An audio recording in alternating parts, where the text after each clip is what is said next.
All right. Well, good afternoon and welcome back to the Money Advantage podcast. This is Rachel Marshall and Bruce Wayner, and we are excited to welcome Rich Checkan today to the podcast. So, Rich, thank you so much for joining us.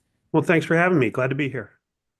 Awesome. Awesome. So, if you're tuning in and you are wondering about what we're discussing today, we're talking about gold. You probably can guess by Rich's wonderful background behind him, but we are talking about the basics of gold ownership. And I love how Rich is going to share just the fundamentals: who, what, where, when, why, how, and really just be able to cover what is investing in gold? What is it for? What does it mean? And when should you be thinking about investing in gold? And what I love as well is that this is something that can be for everyone. I have some experience investing in gold. Bruce, we've talked about this on the show as well before. So we have experience to share with you. Rich has been doing this for a long time, and I'm really happy to be able to share his expertise with you guys on the show today. So, before I jump into your background a little bit, Rich, and how you got started and your bio, Bruce, I would just love to hear your thoughts at the top of this show as we're talking to our business owners and entrepreneurial thinkers, people who are wanting to keep in control more of their money. We're talking about infinite banking regularly. Just what is your context as we come into this conversation on precious metals and gold? Well, number one, I want everybody to understand that we are not endorsing anything today as a disclosure. This is for educational purposes only, and if you want to dive into this for yourself, then you should either talk to your own financial people, or we would like to talk to you ourselves.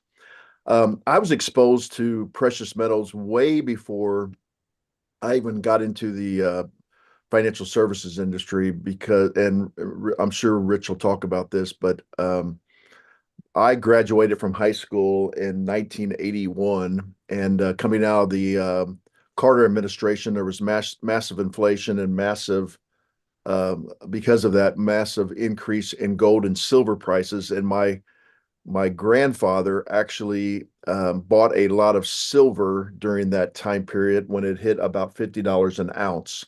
And then he rolled it all the way down to $5 an ounce. And so one of the things I think it is a hedge against inflation, and Rich is much more of an expert than I am, although we talk with our clients all the time about we don't actually purchase it for them, but we talk about the pros and cons of it. And because life insurance is very private and we attract a lot of people with an Austrian mindset, there's nothing more that you can do as far as an Austrian in sound money than it would be to have actual physical gold or silver. And so I just want people to keep that in mind as we have that conversation today. Bruce, I love your perspective, just framing the context. And I know we'll probably mention Austrian economics and sound money as we get into the conversation as well. So, Rich, kind of with that set up, I'm going to give your bio for anyone who is not familiar with you or who has not heard of your work yet. And I'm hoping to be able to just have a great conversation today and really help people to gain the fundamentals and the understanding that they need to be able to make decisions in this context. So, all Sounds right, good. so Rich Checkan graduated in 1987 from the U.S. Military Academy at West Point. He served 6.5 years as an Army infantry officer in Georgia, Hawaii, and on the DMZ in the Republic of South Korea.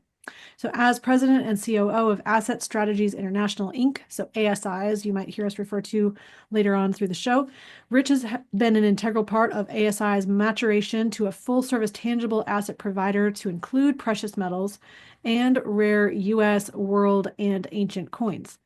Mr. Checkan oversees the operations, administrative, sales, and marketing departments and serves as ASI's compliance officer. He's a regular contributor to ASI's monthly newsletter, which is called Information Line. Great material there as well if you want to check that out. And Mr. Checkan speaks at numerous conferences and seminars worldwide. He's been tapped for his expertise on industry vlogs and podcasts and has been quoted on a myriad of financial newsletters and the New York Times. So I met Rich through a conference that we both were attending, and this was on asset protection and investing strategies. And I am pleased to be able to bring Rich on the show after meeting you in Florida. So thank you so much again, Rich, for joining us today. Yeah, no problem. You made a great impression on me. I love what you're doing as well. And when you asked me to join, I didn't even think twice. I'm like, for sure, where, when, tell me. So, That's awesome. Awesome. Well, thank you so much. So let's go ahead and dive in. Rich, I know we just shared your formal bio and background, but what got you interested in investing in gold, and how did that bring you into a position of helping others to be able to do the same? that's a great question. I kid around that I took the traditional means to becoming a precious metals dealer. I went to Army. I studied pre-med, planned to be a doctor. I was going to serve for a couple years as an infantry officer, as a leader, break off, go to Uniformed Services University of Health Sciences in Bethesda, Maryland, get my doctorate degree through the Army, and move on with that aspect of my life. And I got in the infantry. I liked it, decided I was going to stay there. About 6.5 year mark as a captain, I had that decision. Do I want to stick around for a full career, or do I want to do one more job, which is all I want to do in infantry? I want to be a company commander. I was an XO, wanted to be a company commander and nothing more in terms of my aspirations. And I didn't think that was worth sticking around another 20 years or another 13 years probably at that point. So I got out, started doing direct sales down in Macon and Atlanta, Georgia. And I got a call from my uncle, who started this firm in '82 with his partner, Glenn Kirsch. And Michael and Glenn reached out and said, hey, we want to expand the firm. Are you interested? So I came in as a client liaison, knowing nothing about precious metals, just having my wits about me. And I learned from, I think, two of the greatest guys on earth, the business. And, 28 years later, running the company still with my uncle. Unfortunately, Glenn passed in 2010, but we believe in what we do. We actually believe we are helping people. I'm not a gold dealer. I'm an insurance salesman, if you will, selling wealth insurance. It's something that most people don't pay attention to. So. Rich, I really appreciate you sharing that. And I knew that you were in a family business, but I didn't realize the roots of that. So thank you for sharing. That is just near and dear to our hearts as well. The idea of having people who have generational wealth, and often that is passed through businesses as well as succession happens within business. So you're speaking our language. So We I believe in love, nepotism. It'll get the door open, but you actually got to walk through and do something with it too, though. yes, So. that's awesome. Awesome. So Rich, go ahead, and we're going to just let you go for a little bit here. Can you just go ahead and share with us just the fundamentals of what it is to own gold and precious metals? Why would you do this? Why would you do it now? And who is this for? Fantastic. So yeah, I prepared a little something, just kind of get us going. And then I know you have some great questions you're going to share with me as well. But I want to kind of start off with the who, who should buy gold? It's a big question. You've surveyed people, World Gold Council and others have done all sorts of studies. And most people say, if I had the choice, I would want to put gold in my portfolio, and I plan to. And then they take that a step further and they say, well, do you have it in your portfolio? And most of them don't. And the reason they give is, one, they don't understand how the business is done. So an ignorance problem, they just don't know how to get started. And two, they don't trust gold dealers, which is just a horrible, horrible statement on our industry as a whole. But my personal opinion is everyone should own some gold. And it's all relative to what you have to protect, because it's, again, wealth insurance. So where I get that from, World Gold Council and others have done some scholarly studies, and they came up with this 8 to 12% allocation to gold in a portfolio. What they did is they looked at all sorts of different portfolios based in all sorts of different currencies, different stock bond mixes, and different amounts of gold. And what they found is there's kind of a sweet spot, that if you have 8 to 12% of gold in a portfolio, regardless of the currency, regardless of the stock bond mix, it tends to increase overall performance and decrease overall risk, right? So that sounds like a good thing. I come up with 10% because it's right in the middle of 8 and 12, and the math is a lot easier. Okay, so that's where that number comes from. Didn't just throw spaghetti at the wall. The second number I want to share with everybody is, how much gold is in portfolios. And right now, on average, portfolios have about 0.5% of gold allocation in a portfolio. Very, very little. Historically, for about 50 years, the number on average is about 2%.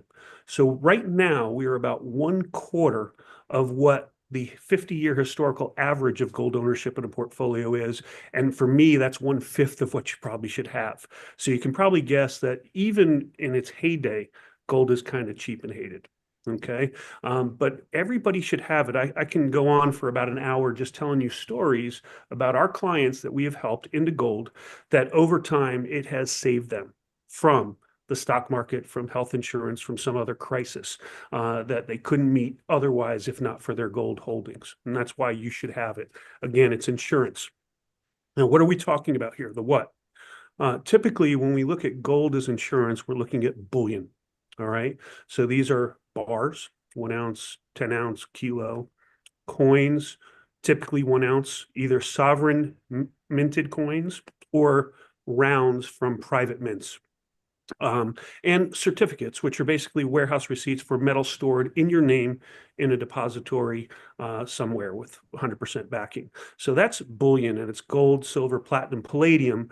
But for insurance purposes, for me, that's always gold. It's the first and foremost, maybe a little bit of silver for divisibility, but I like silver more for profit, not for that wealth insurance aspect, because it is very volatile, as Bruce mentioned at the onset. What we're not talking about when we talk about gold or wealth insurance is exchange traded funds, which are basically you own shares in an offshore trust whose job it is to mimic the gold price. It's not the same thing as owning gold. I'm not talking about mining stocks, which again, wonderful. Both of those can be put in an equities allocation, but you own no gold when you own a mining stock. You know, I had a client say, yeah, I got 5% of my assets in gold. It's in Newmont Mining. And I'm like, well, you own no gold, right? Because what you own are shares in a company that produces gold and hopefully does that profitably and returns that profit to shareholders. But you own no gold at the end of the day. And I'm also not talking about rare coins or numismatics. These kind of a subset of the precious metals market. It's that early U.S. gold and silver, rare and world and ancient coins.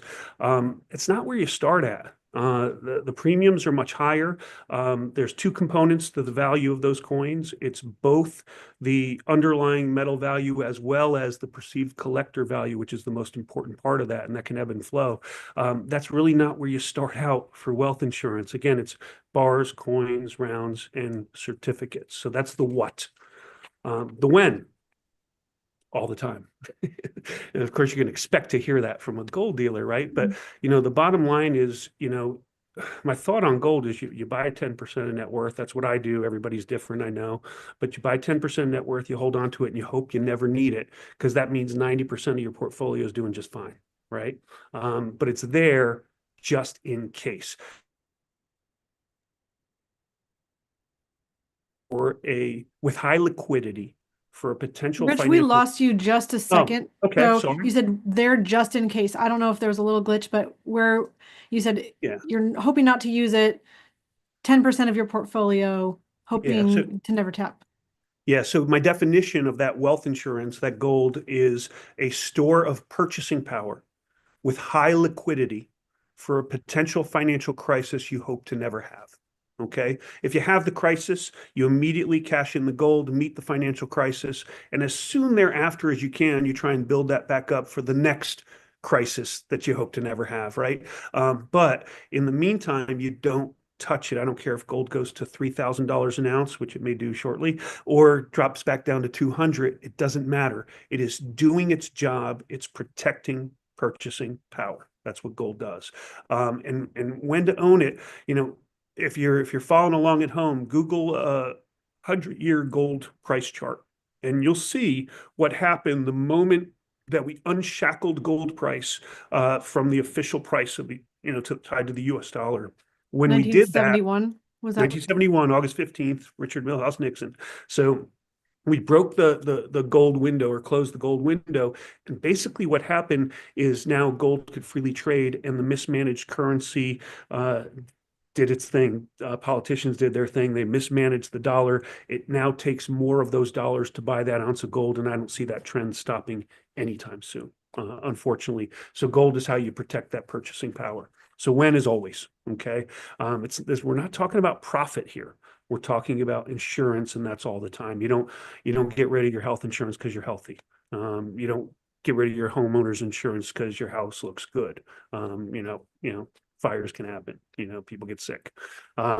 Where because of the nature of my definition of wealth insurance, it's got to be liquid, which means you got to be able to put your hand on it right away. I'm a firm believer in your first purchase of gold and maybe a little divisible silver is to take delivery at home. Okay, I know it's not the safest thing on earth, but if you need it, you can put your hands on it right away and meet your financial need. Now, I only think you should hold anything you feel comfortable storing and safeguarding yourself. You shouldn't cross that threshold where you no longer feel safe and comfortable. Two, you should only have as much as you need to bridge a gap to reach assets elsewhere in a crisis, right? So you kind of keep that minimized, but you want to have something close at hand. At least that's my thought process on this. It's what I do. And, keep in mind that you don't have anything there more than you expect to protect and safeguard yourself because it's the cheapest way to store it until it's lost or stolen. And then it's the most expensive way to store it, right? 100% loss. So you start with taking delivery. And then after that, I strongly insist you put it in the hands of the professionals. Third-party custodians, domestically or abroad. We know many that do business properly and protect your assets well. And that's where you would put any excess of what you feel comfortable holding yourself or you need to get access to later. And another thing I'll just throw out there, put it in your IRA too. It's allowable in the US since 1986. That was just gold and silver eagles back then. In 1997, with the Taxpayer Relief Act, they broadened that. They allowed gold, silver, platinum, and palladium coins and bars from anywhere it's minted as long as they meet LBMA minimum fineness requirements. That's London Bullion Market Association minimum fineness requirements. It's kind of the standard for good delivery bars and coins. So as long as it meets those requirements, you can put that in your IRA. It's a long-term asset, and I think the IRA is a long-term vehicle. They kind of go hand in hand. Something to consider. Don't fall asleep on your IRA. Why would you do it? So here we're up to the why. I already mentioned insurance. That's number one and all the time. Okay, you never get rid of it because you always may need it. The second reason to own precious metals is potentially for profit. And there is I think, a profit opportunity here. I know it sounds crazy with gold at all-time highs, and it made 38 new all-time highs last year and 11 already so far this year. And you say, what do you mean? We're at the top. Why am I going to profit from gold and silver? And we can talk about this a bit, but it's because the Western investor, right? The European and North American investors are not in this market. They're selling into it. They're not buying into it. They're covering credit card debt and things like that by selling their liquid assets, but they're not buying into this market. Central banks have been doing the buying for the past 3 to 5 years. Asian investors, mainly Chinese, because their economy is really struggling, have been buying into this market. But the US investor has not. They will get into this market, but they haven't yet. I think we have incredible amount of upside here, potential. And the profit you handle differently. I mentioned with the insurance, you buy it, you hold it, and you never sell it unless you have an emergency. And if you never do, you pass it on to your heirs, right? For the profit, you handle that differently. You only hold it when there's a chance for profit. Like I said, I think there's one now. And when that chance disappears, you get rid of it, right? It's an allocation that you get rid of when there's no chance of being profitable. And all along the way on dips, you want to buy well.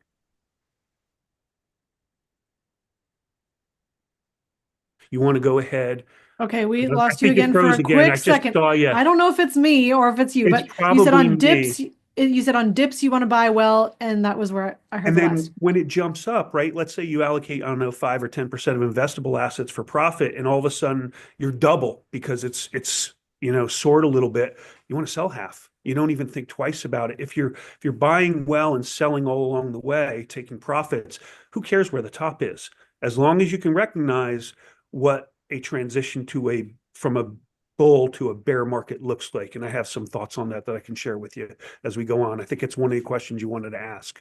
So I'll get into that, but you handle that very differently. You rebalance that constantly, unlike your wealth insurance. Why do you own it? it's because of that mismanagement of fiat currency. It's governments doing what they do. Politicians promise things for votes. We don't have the money to pay for it. We increase the money supply, which is by definition inflation. Yes. And that's the cause that leads to the effect of higher prices of basically everything of any sort of value. And when I look at a chart, and I can share it if anybody wants it, I can share a chart from the World Gold Council, which tracks the gold price to the money supply. If you ever want to know where the gold price is going, just look at the money supply. If they continue to expand it, if it continues to be inflationary, the gold price is going up, as is the price of anything of any value. Could be a cup of coffee, a college education, a tank of gas, you name it. If it has value, it's going to go up measured in fiat if they expand that money supply. And they have been since the financial crisis, and then after COVID, it's hyperbolic, the expansion of the money supply. So yes, I do believe we're in for much higher prices from here. And how that's honestly the easiest part. I started off by saying, customers don't know how and they don't trust people. It's as simple as a phone call to a quality dealer, and we'll talk about what a quality dealer is. But it's as simple as a phone call. You can call up, fix a price, send in a check, send a wire, get your metals delivered to your home. It is not a complicated process, and happy to talk people through it because, again, I think everybody should have it. As a company, our motto is keep what's yours. And I'm not talking about like locking everything up in your house. What I'm talking about is protecting your purchasing power. Right. That's what we're all about. That's what we've been about for 42 years now. And I hope I didn't go through that too quickly, but I know you had some questions and I know the audience may as well. So I wanted to give some time for that. So I'm going to let Bruce comment first. I'm sure, I mean, as you were talking, I think there could have been 1,000 questions that I could have jumped in with. I will say that yes, we'd like to have that chart and make it available. We'll put that in the show notes. So Okay. if you're listening and you're looking for that chart that Rich mentioned, check out the show notes later on and we'll have added that link. Now, Rachel, I did send the PowerPoint ahead of time. So if you have that, you can just share Yes, the whole PowerPoint. It's one of the perfect. charts in there. Perfect. We'll do that. Okay. Yeah, Rich, think the first thing that comes into mind is that when we have people ask about this, or we have people that we've determined through our series of questions whether this would be something that they would be interested in. I personally, right or wrong, I always do what you just said and say I want you to own the physical gold. That's where I come all the time. And mainly it's a bias because when I've had people come to us, usually new clients, and they have actually invested into things that aren't physical gold, such as maybe in an IRA or some other type of investment vehicle. Help me figure this out because I've never been able to figure it out. But that many times it comes with like a surrender schedule, that, and maybe it's called something else in your industry, but where a person gives an organization X amount of dollars for so much gold, but it's not as liquid as they might think it is. And if they want to redeem it, there's a pretty large penalty to redeem it, especially in early years, which we would call in the insurance. Like I love that you Very say much like an it's annuity. insurance. That's front loaded. Exactly. It's much like a B share annuity situation. So I don't know if you've ever heard of this, or if you have any comments on that, or what people I, can do to Yeah, avoid I'm not this. sure what that is exactly, but it's not gold. Gold, the beauty of gold is it's nobody else's liability, nobody manages it, therefore nobody mismanages it. It's intrinsically valuable. We ship it to your doorstep, you hold it in your hand, or we send it to a depository to an account in your name, and it is all yours, and it's always all yours. There's no surrender, there's no anything. So you're describing some sort of product that maybe has a gold backing of some sort. But it's not owning gold. My guess is it comes from an insurance or an equities uh, um, background, but gold is gold. It's a commodity. It is intrinsically valuable, and there's no surrender clauses, right? So So even even in a situation where you're sending it to a facility to be held, there's no like, well, if we'll discount you up front if you allow us to hold it for a certain period of time, because we're going to discount the fees to hold the gold if we know we're going to okay. get it for a certain period of time. So we can walk you through that. Somebody's trying to make that much more complicated than it needs to be. But there are folks that will what we call hypothecate gold, right? So you'll send your gold in, and it gives you the ability to earn something on the gold. The reason they could do that is they're sending it off to someone else to use your gold while it's with them, right? Um, there are folks out there doing it. I know some really bright folks that do that type of business. My biggest concern is, what if it doesn't come back? An example is this. They'll go ahead and they'll lend it to a jeweler, right? A jeweler will pay a leasing cost to borrow that metal. They'll take a cut of it. They'll give you some of it, so you're getting a return on your investment, and they'll take out the storage fees from that. So I think that's what you're explaining. The jeweler, a lot of times in like August, September, they'll go ahead and lease gold. They'll go ahead and make it into a bunch of different things, bangles, necklaces, earrings, rings, whatever. And they're hoping, around the holidays to sell all that stuff, right?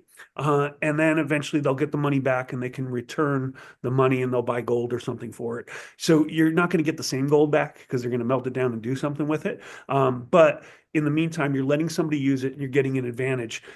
I'm not the biggest fan of that. If that's my wealth insurance, I don't want to leave it in somebody else's hands, hoping that it's coming back.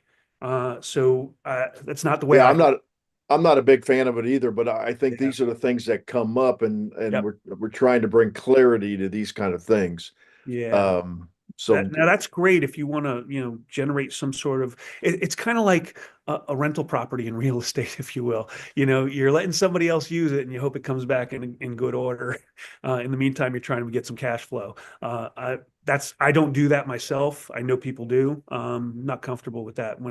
Especially not my wealth insurance that I hold, or I hold it somewhere where I know I could put my hands on it in a heartbeat and use those assets for my needs.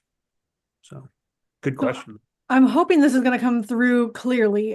So before we learned in our family, my husband and I, before we learned about infinite banking, we love the idea of storing a store of value. So we, at the time, my husband's working a job full time, I'm working a job full time, and we're saving half of our income and we're putting it all into precious metals. So I'm sure you can see the Good for problem you. right Wow. there.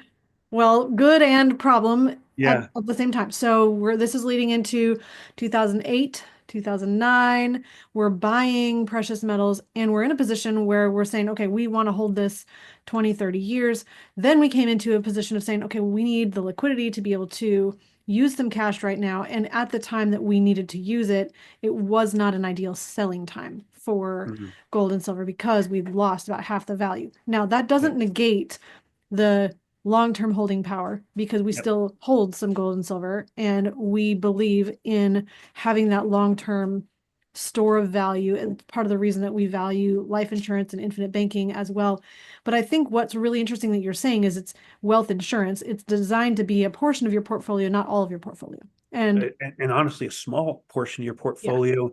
And, even on those downturns, because we see them. I mean, markets are like that. They're boom and bust. You'll see the gold market. It got up to 850, dropped down to 250, got back up to 1921 an ounce, dropped down to 1050.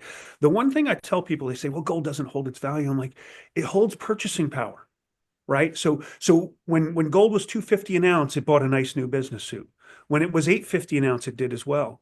It did it again when it dropped back down to 250, when it went up to 11 or 1920, and when it dropped to 1050, and now at nearly 3000. All along the way, it could buy that nice new business suit. It holds the purchasing power. A lot of people get confused and fogged over because they see the price difference. And, gold is not having those volatile gyrations. The dollar is, right? If yeah. you measured everything in gold, you get a constant look at what the value is. But when you measure things in dollars, it becomes distorted, right? So that ounce of gold always did what it did. The dollars didn't do what they did, and it made gold look different. If that makes sense. I heard you explain something about, measuring a desk with a ruler that you kept changing. Yeah, Can you use that's that my analogy? favorite. Because it was really clarifying to So, understand so which I you have, should be measuring everything by. yeah, I have a 6 foot desk in front of me, right? If I measure it with a 12-inch ruler, it's going to take 6 lengths of the ruler. I have a 6 foot desk. If at night I cut an inch off the end of that ruler and I measure my desk again in the morning, now it's 6.5 feet long. Did my desk grow? Absolutely not. The ruler, the measuring stick is horrible. It stinks. It's a bad metric. And that's what the dollar is. It's a terrible metric. It continually changes its shape and form and value, and we measure it as if it's a constant, but it's not. Yeah, I think that's I also had a similar not epiphany, but um interesting when I heard you say, because I was watching some of your YouTube interviews before, today, and you mentioned about how silver would be buying the same amount of gasoline for the last 50 years. So maybe you could expound on that a little bit. Yeah, the one I usually talk about there is like you talk about junk silver a lot. So this is, the year I was born, 1965, is the year coinage in the U.S. no longer had 90% silver content. It dropped to 40% for about 5 years and then went away completely. Now the coins in our pocket are pretty much worthless. But up until 64, quarters, dimes, and half dollars were all 90% silver content. So if you take a bag, let's say $100 face value bag of quarters, that's 400 quarters, or dimes, 10,000 dimes, or 1,000 dimes, or half dollars, 200 half dollars.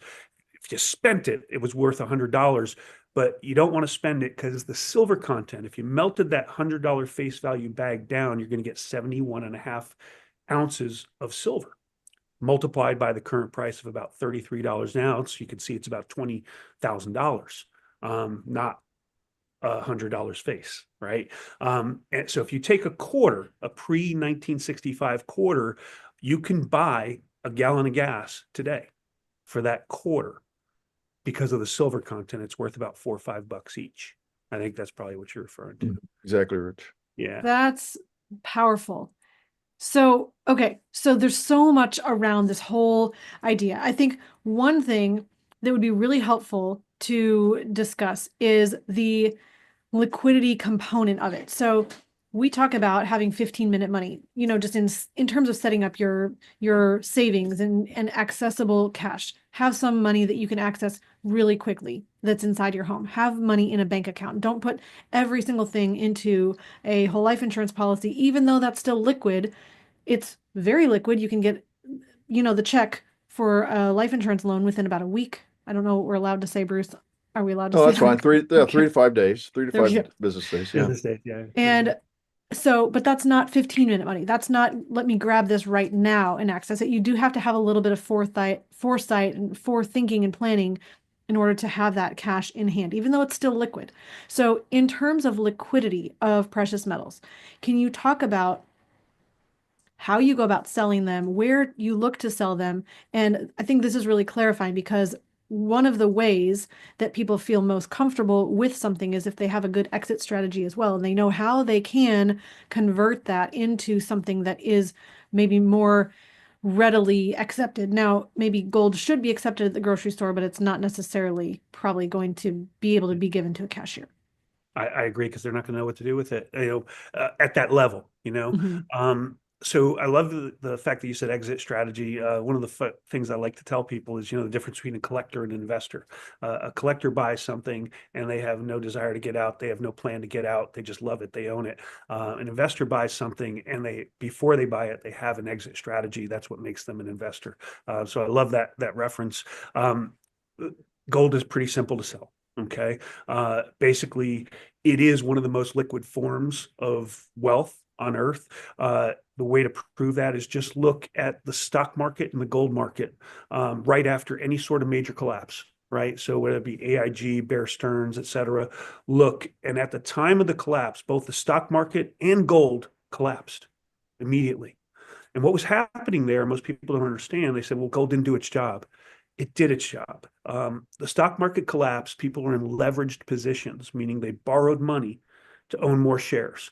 And when the stock market collapsed, they had margin calls because the value of those shares was less than what they borrowed, right? So the brokers came back and said, listen, you've got to pay up so much money. What did they do? They turned to the most liquid asset they had. They sold their gold, met their margin calls. And then what happened is the stock market still took time to recover. Gold was back within a few days. Okay. Because right away, people jumped in as bargain hunters in the market to go ahead and pick up cheap gold because it shouldn't have been that cheap. And we see that time and time again. That's just one example of gold's liquidity. In the real world, people, you may have a neighbor or friend that understands the value. You can sell it private party and just work out a deal directly basis the gold price. But more often, people are going to turn to either a precious metals dealer, a jeweler, or a pawn shop, right? That's where they're going to go and they're going to sell their gold because they'll give value. Now, in order that I just gave you those, precious metals dealer, jeweler, pawn shop is probably where you're going to get the best value. First with the precious metals dealer, second with the jeweler, third with the pawn shop. But they're all available, and you could take that gold out of your safe, walk down the street, and end up with cash that you can meet your needs immediately. Very few things have that kind of power and store that kind of value with that kind of liquidity. The process of selling back through most dealers like us is simple. You call us up, say, listen, I have this, and we'll say with the current spot price and that we'd be able to pay X. And if you like the price, you can either send it in, bring it in, whatever the case might be. And then once we receive it, we fix the price basis, the current spot price, and then make a payment. If the market tubes and you don't want to buy or sell it at that price, we can send it back to you. It's not the end of the world.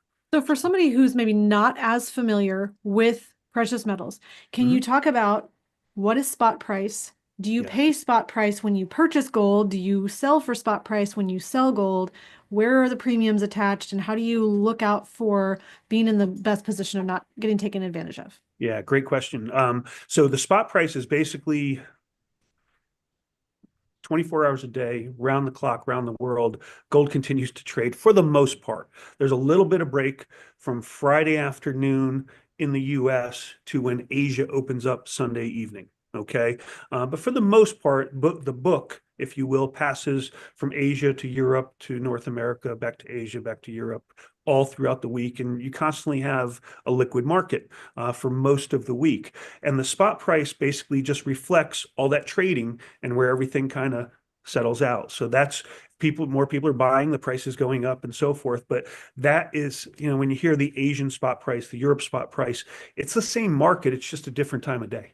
Right. So at 2 a.m, there's not an active market in New York, but in Asia, they're going hog wild. Right.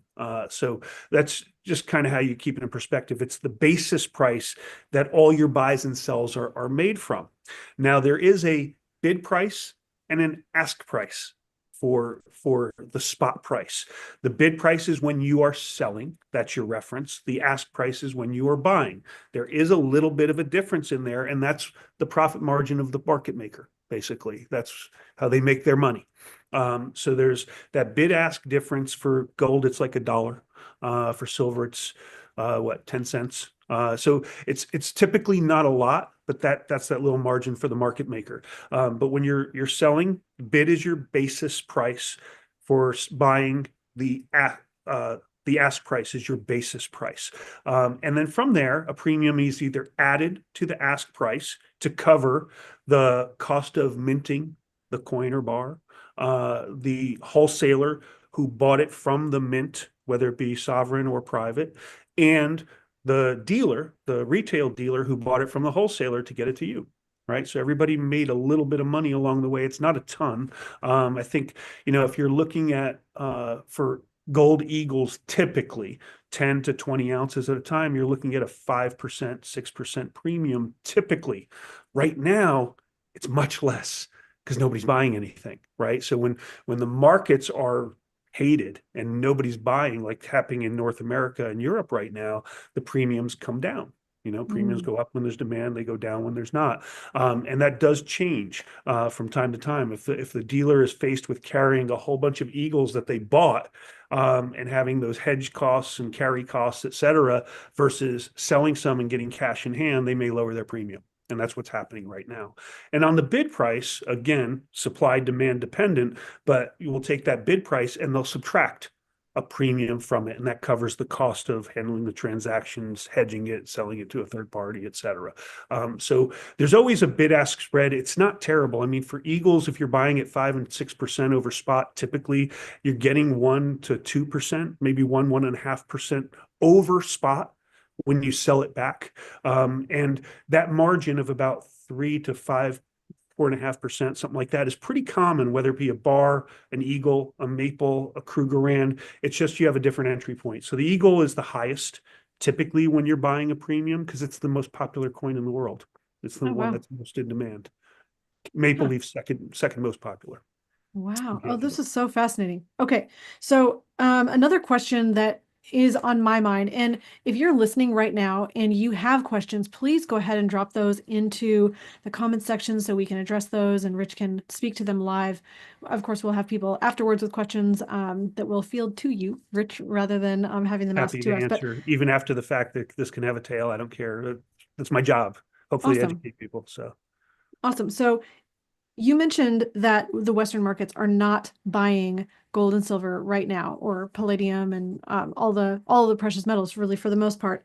But you mentioned that central banks are, which I thought was very interesting. And Bruce, you might even comment more on this. I know that you were probably thinking this as Rich was mentioning this. So central banks purchasing is very similar to the way that we have learned and understand that a lot of banks will use BOLI, or bank-owned life insurance. And so it's interesting to look at something the banks are doing in the very profitable industry that they have. When they're making decisions, they're not usually flippant or, short-term decisions. They're very much making substantially wise, long-term thinking decisions. And so for themselves, maybe not for the currency they're managing. Sure. Anyway, Bruce, did you want to add to that at all, or any comments surrounding that idea? I'm going to let Rich comment on this, but I think the reason that they are buying it is because, Rich, I heard you say this on a couple of other YouTube videos. They think they're working independently, but they really are not. And they have a lot of influences on them. And I believe, because of, like you mentioned in one of them, the debt that we have, the interest on the debt is going to force us to bring the interest rates down, which thus is going to have to increase the money supply. And they know they're going to do that. So then what are they going to do? They're going to actually purchase gold to actually take advantage of that increased money supply. Well, I think they're buying it to protect themselves against the problem they created, right? But that's part of it.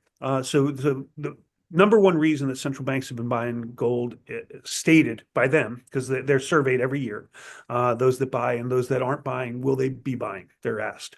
And number one is because they're hedging against inflation. They're hedging against geopolitical crisis or chaos. Okay, those are the number one, number two reasons why central banks buy gold. Lately, over the past 3 years, a third reason has kind of come to the forefront, and that's because they're concerned about the dollar and the weaponization of the dollar, right? So what I mean by that is, when Russia attacked Ukraine, basically we cut them off from the world's banking system and said, you have no access to banks, you have no access to dollars, because you're bad. And our friends looked at that and said, okay, I hear you. I can't argue. I think they're bad too. But, I'm friends with the US. What if someday I do the wrong thing, I misstep, and they cut me off? I need a plan B, right? So central banks are also looking to protect themselves against being weaponized with the US dollar. So those are kind of the three primary reasons. Gold is a tier one asset, and it's probably one of the most liquid, stable assets out there if you look over the long term. Central bank have been buying, net buyers, for 15 straight years now. but the last three are unbelievable. I mean, it's like 2 to 3 times the next previous high. Wow. And it started 3 years ago, 2022. 2023, they bought 94% of what they bought in 2022. And last year, they matched it again. So for 3 years, there's bars that are like off the chart compared to the last 50, 60 years of central bank gold buying. That is why gold's at all-time highs right now. It's that buying that's really propping up the gold market, waiting for the Western investor to get in it. And when they do, it's going to be a lot of fun, I think. So, Bruce, go ahead. just to make it's interesting because a lot of my, well, I shouldn't say a lot, some of my clients are always saying things like, well, we got to prepare for the world not to be pegged currency wise to the US dollar, someone else taking over the world currency. But from what I hear you saying is most of the world is still thinking that the US dollar would be able to be weaponized against them. So that means they We'll be in have charge faith for a while. in, yeah, so they have faith in the dollar. I always say it's kind of we might be in bad shape, but we're in the best shape of unhealthy people, you That's know. it. So the best looking horse at the glue factory, the Right. best piece of laundry in the dirty laundry bin, right? So we're not in good shape, but we're in better shape relatively to the other currencies out there. And honestly, the BRICS are talking about, rivaling the dollar, and China would like to assume that role. All well and good. None of them are anywhere near close to being able to replace the dollar as the world's reserve currency. It is absolutely coming. I mean, we're seeing more warning signs now than we have for years, but this ain't happening tomorrow and it's not happening soon. The dollar is by far the preeminent currency. It is the reserve currency. I don't think it's going to change, but I also don't know that they're going to manage it any better than they have. And that's why gold is worthwhile. And I agree with you. That's a great assessment of how the central banks are thinking. This is so fascinating, and I'm sure we could talk quite some time on this. Bruce, did you have any specific questions that commenting on what he said in the past or anything that's really on your mind right now? I want to make sure that we have I time for guess everything. the only thing is if you could walk through um because there has to be some trust to purchase gold and then have somebody actually, store it for you. Um how does somebody evaluate, you know, the best person to do that with? And then, can people actually go to the facility, see the facility, those kind of things? Like, because there are people that are like that and would like to know where their actual physical gold is. Yeah, no, great questions. And again, considering the lack of trust that clients have for dealers, I mean, that's important. The first thing is, how do you pick a dealer you can trust? Obviously, I throw my hat in the ring, but the bottom line is somebody that doesn't know anything about the industry. How do they get started?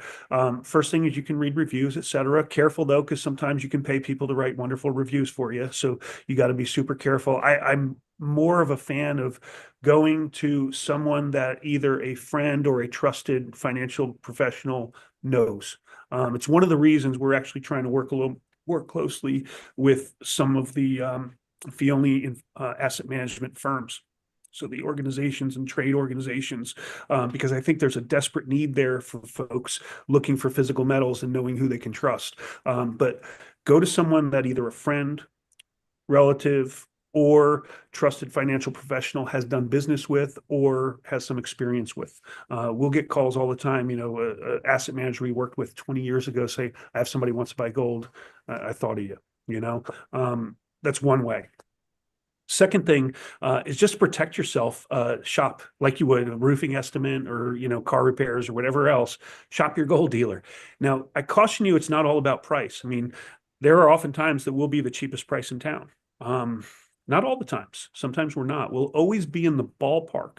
Where we separate ourselves is with service. Nobody's going to outperform us in terms of taking care of a customer. It's the way we're structured. But you want to check price. I mean, if somebody's way out of the ballpark, don't even consider them. The last thing I would suggest is, and I know Rachel's heard this before because she's heard my presentation, but when you're looking to buy something, the first question I want you to ask is, when I'm ready to sell this, will you buy it back from me? And you'll be surprised how many times a precious metals dealer will say no. All they do is sell and they don't buy back. And why is that? Simple. They charged you too much going in, and they don't want to buy back because it will expose how badly they treated you when you bought it from them. Okay, if they had to pay what the market would bear. So if somebody doesn't buy back, no matter what reason they give, run away. Don't give them a penny of anything. It's a red flag that should be honored. So that's how you protect yourself. There are other organizations, trade organizations for Rich, metals. I just want to jump in real quick because Yeah. of something I did hear you say before on that it's easier to hide that kind of misdealing when you're dealing with numismatics rather than bullion, correct? True, because you can play games there. Although that was more rampant in the 80s before the advent of professional grading services like NGC and PCGS. Now there are third-party graders that are disinterested that are rating the coins. Used to be you go to somebody to buy a coin and they say it's an MS65 when they sold it to you, mint state 65 coin, which is fairly strong coin. And then when you go to sell it back 3 years later, they say, it's more like an MS63. So they would do vest pocket dealers would play all sorts of games. Now a third-party independent grader is out there looking at all these coins saying this is what it's worth and you can trust it, both as a dealer and as a client. So not as much anymore there. But the big thing is just to be careful and do shop. And I hope you give us a look. I think you'll see that we stand out, but it might be better to deal with somebody close at hand that you know and trust in your neighborhood as well. Let's go back to Bruce's other piece of the question. In terms of storing capital or storing gold and silver offsite, what do you see in that space? And then are these locations that people can go and visit? Yeah, so that was going to be my add-on. Once you find a dealer you know and trust and feel comfortable with, go to them for the recommendations on where to store it. I mean, everybody that we would suggest you store metals with, we've gone to the facility. In most cases, we have accounts with them ourselves. We know how close by the police response is if there's a robbery. We know their security mechanisms. We know their insurance policies, which is, a lot of people don't even know to ask, but a lot of warehouses will do fractional insurance. They'll say, you know what, I've got $100 million worth of metals here, but if somebody came in and robbed us, the police are 2 miles away, they can only get away with $10 million worth. So we'll insure it all for $10 million. They got $100 million worth of assets. That's not good enough for us. If we're going to recommend our clients go somewhere, I want 100% insurance of full market value at all times. Nothing less. So stuff like that, we'll vet these folks and we'll say, okay, I'm comfortable storing there, suggest you might too. And what that does too is it makes it easier when it comes time to sell. Because if I've got an account at this depository and you have an account at this depository, you say, you know what, I want to sell 10 of my gold eagles. All you have to do is fax the depository, I'm showing my age, email the depository and say, listen, move 10 gold eagles over to Rich's shelf. Once it hits our shelf, it's just in-house. They say, okay, we've got it. We've verified, we got 10 eagles and we can buy it from you. It makes life a lot easier when it comes time to sell. Oh, that's fascinating. Okay. I feel like we still could cover a lot more ground here, but could you speak briefly to the market right now? You mentioned bull market, bear market. How do you look at where we stand right now, and where would you look for the indicators if you were in that space of trying to work gold for profit, which seems like that might not necessarily when is it going to turn? Yeah, no. So I think we're still early to mid stages of a bull market, and bull markets tend to last about a decade or longer. We've only had two so far. The first one was 71 to 80. The second one was 2001 to 2011. We're in our third bull market. You can't really go further back than that because we had an official price for gold. Right. So it just doesn't make any sense to do any sort of analysis there. So we've had two so far, and basis that I'm looking for, well, first off, the reason I think we're in a bull market is I know everybody's got a wait and see mode right now to see what will the Trump presidency do and how successful will they be? Are they going to be able to turn this ship around fiscally, et cetera, get rid of $36 trillion worth of debt, make us productive, et cetera? I'm I'm hoping they'll be successful too. I don't think they're going to be as successful as everybody hopes they will be, because the swamp is pretty deep and pretty well rooted, and I think they're going to run into some trouble. But that all being said, we've got a long way to go because we have expanded the money supply hyperbolically.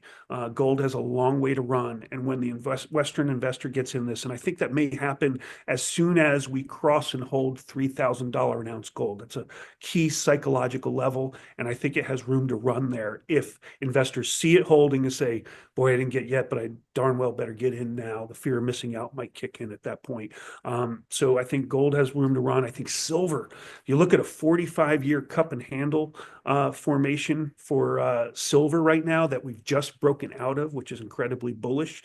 The analysts tell me we're looking at $90 to $100 an ounce gold, so 200% appreciation from where we are now if you're looking for that profit. How do you know that it's time to stop buying dips and say, okay, this is the turn of a bull market to a bear market? I've got a few indicators that I look at. I look at duration. We're looking a decade or longer at a bare minimum. Okay. I look at price. I want to see the gold price 2 to 3 times the previous gold high. So $850 an ounce to 1920, we saw that. It was what, 2.5 times, or 2 times, I think, at that point. From 1920 an ounce to the next gold bull high, I think we're looking at $3,800 to $5,700, somewhere in that range. We're nowhere near it. We're just looking across 3,000. Interest rates.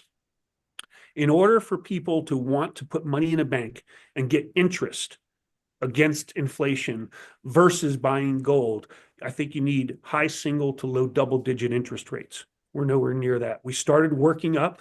We probably should have kept going if we would have followed their criteria before they started cutting rates. They cut rates way too early, and we may go back up again. But I think you need low single to high single to low double-digit interest rates. We went to 5 and came back. Okay, so we're far from that. I think you want to look at the gold silver ratio.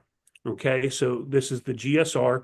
It's the number of ounces of silver it takes to buy an ounce of gold. At the low point for gold and silver prices, early stages of a bull market, that number is usually 80 plus. Okay, 80 to 1 or higher. We've been at 85 to 90 for years now. Why? Again, investors aren't in this market. Central banks are buying. They don't buy silver. They only buy gold. And that's why that ratio is staying elevated for a prolonged period of time. It will start coming back once the investors get in and they start buying gold and silver. Silver is a smaller market. Same dollars will have a bigger impact. Silver will outpace gold to the upside. That number will come down to about 35 to 50.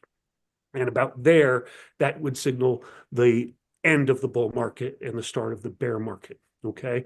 Want to look at the US dollar strength. However, you said it. US dollar strong right now, but just relative to everything else. I mean, it's at 107. It flexed its muscles up from 100. Don't lose sight of the fact that within a year or so, it was at 116 on that same index. Okay, so we are definitely down. The dollar is not strong, and it's not showing signs of strengthening, which is good for gold long term. Okay, if the dollar gets strong and is strengthening, another indicator. Sentiment. I already told you, nobody's buying. That's why premiums are down. You know, I tell people, if you get in the airport and you get an Uber ride, if they start telling you all the money they're making in silver and gold, you need to start looking for the exits. That is not happening right now. Nobody's asking me about the gold or silver market or bragging about their profits. The last thing is social and political stability and geopolitical stability. Is peace breaking out all across the world? Is everything peaceful and harmonious domestically? I think the answer to both those questions are no. So all these are kind of indicators that, you know, when all those come into play, as I described, then you're thinking, okay, then it's time to shed gold and go back to the dollar and equities and things of this nature.